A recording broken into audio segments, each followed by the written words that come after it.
Hi, YouTube, and welcome to Wisconsin Shoe Guys presents the Battle of the Adelaides. I've done this before where I actually took my whole collection and I separated them out. Today I'm going to look at 4 specific Adelaides. I'm going to look at Adelaides from the UK, Adelaides from Italy, Adelaides from Spain, and an Adelaide from the United States. This is one of my favorite shoe types, probably best known for the U-throat construction, right here. And then they can have a variety of toes. This one has just a medallion toe, plain toe. This one has a cap toe. And this one has a wingtip. You can also see that they come in a variety of leathers, which can be really nice. So I have a pebble grain leather here, a waxy kudu here, a vegano here, and then your standard box calf here. So this is a shoe that you can have a lot of different variety in. I have some suede. I actually have a pair of hatch grain that's coming. And so it's one of my favorite styles. And Justin Fitzpatrick of the Shoe Stomp described this style as taking over for the cap toe Oxford as being the standard men's dress shoe in the world. And so, you know, I've been collecting them now for a couple of years and really like the way they are. So I'm going to start with oldest to newest for these. I think what's really interesting to look at is some of the finishing differences, some of the sole work, some of the integration of heels and how that works, heel caps, and then I'll talk a little bit about overall comfort as well. So here we go. Let's get started.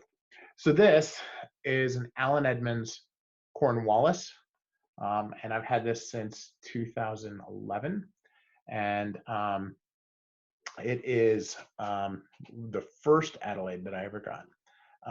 And I was watching the style when Allen Edmonds came out with the Rutledge, which was part of their Independence line.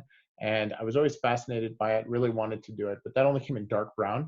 And I wanted to get something more in this light color. And so I'd been watching these for a while and wound up picking these up. Now, this is an actual, this shoe I've actually tried to remove from my collection a number of times, and I always backtrack on it because I just love the feel of the shoe so much. As a matter of fact, I love this shoe design so much that I have 2 others. I have one other in black box calf with a rubber sole, and then I have a pair that I had done up in shell cordovan with a double Rendon box sole. So definitely a style that I'm really a fan of, and I love this color.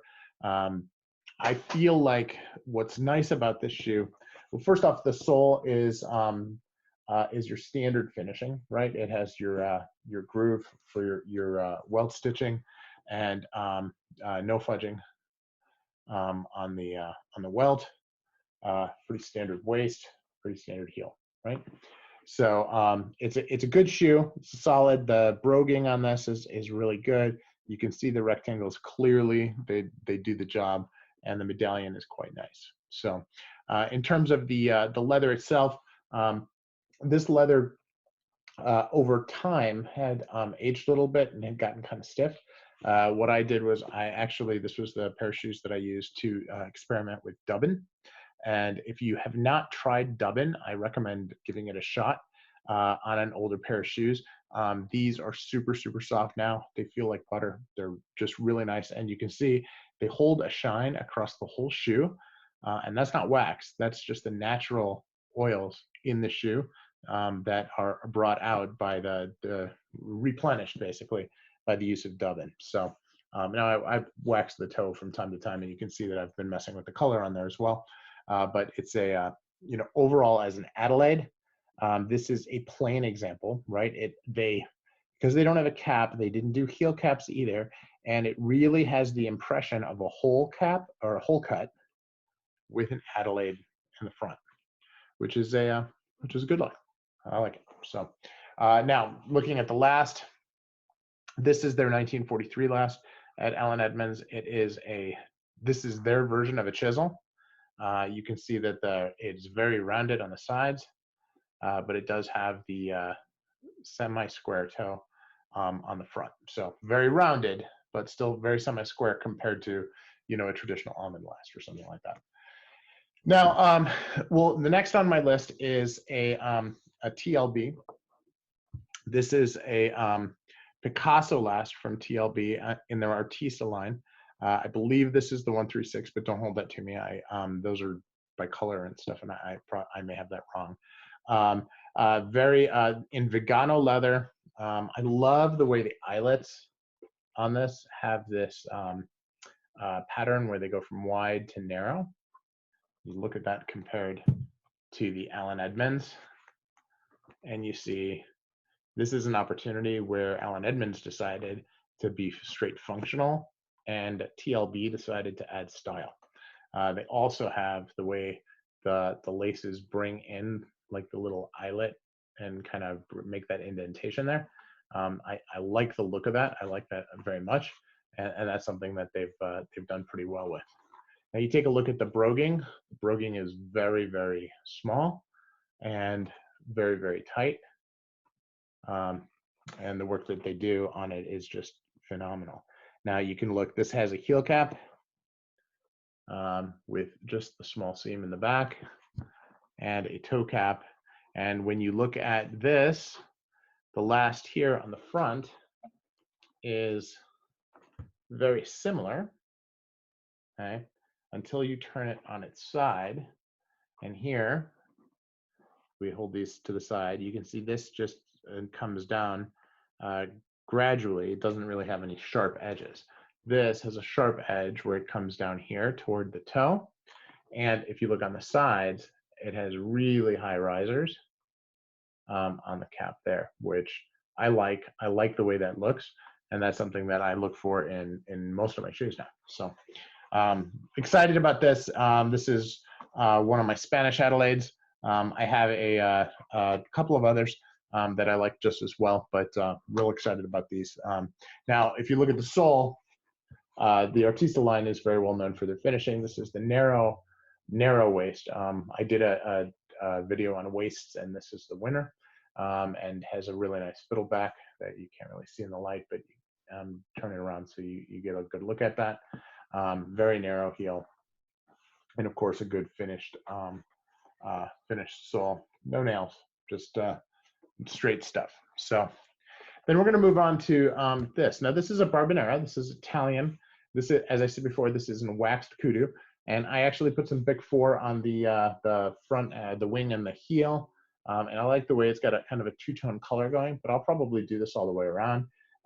The rest of this has got your deeper scarring, as kudu is known to have. But the waxy feel is something very kind of cool. It's a little casual for a dress shoe. I feel like this can really, really work well with a summer suit, and the light color just really goes for that. And then if you look at the sole, they've done some really nice sole finishing here. Again, with the fiddle back, with the narrow heel. They've got a nail pattern in the heel, which I like. Again, very narrow. And then finishing here, and some nails up front. So typical Italy. You've got a lot of really fine craftsmanship. You've got a lot of artistic license that they've taken. Everything on this is just a little different. The broguing's a little different. The medallion's a little different. Again, no fudging, but a very, very high quality sole, both on the bottom and on the top of the sole. And while this is not nearly the narrow waist that we have here, this is not a large waist either. If you look at it compared to the Allen Edmonds, that's a giant difference. Just look at the size of the heel. So now, is it easier to walk in a wider heel if you're, not light on your feet? And yeah, it is. So, working with the higher end shoes and getting more accustomed to the narrow heel did take an hour or two to get used to, but it's not a big deal, and it certainly provides adequate support. So let's go to the UK, and these are my newest. This is a George Cleverley Atom. And here you can see the shape here of the last is very different. This is your more rounded last. This is your chisel from Cleverly. Now, if we go and we look at the Cleverly compared to the TLB, you'll see that the last shape is pretty similar, and the rise on the edges is similar. If anything, I'm going to say that it may be a little bit sharper on the, no, I'm going to say it's about the same. It's really about the same. If anything, I'll say that the Cleverly has a little bit more room right here, but not very much. Now this is in pebble grain, which is nice. It also has this point here, or peak, I guess is what they call it, on the heel cap for a little additional style. And you know, this is Goodyear welted, and you can see that they did some they had some fun here with the groove on the machine around the edge. They did that really nicely. Heel, very narrow. Fiddleback waist, very clear. And you look at the width of the waist, and it's pretty darn close.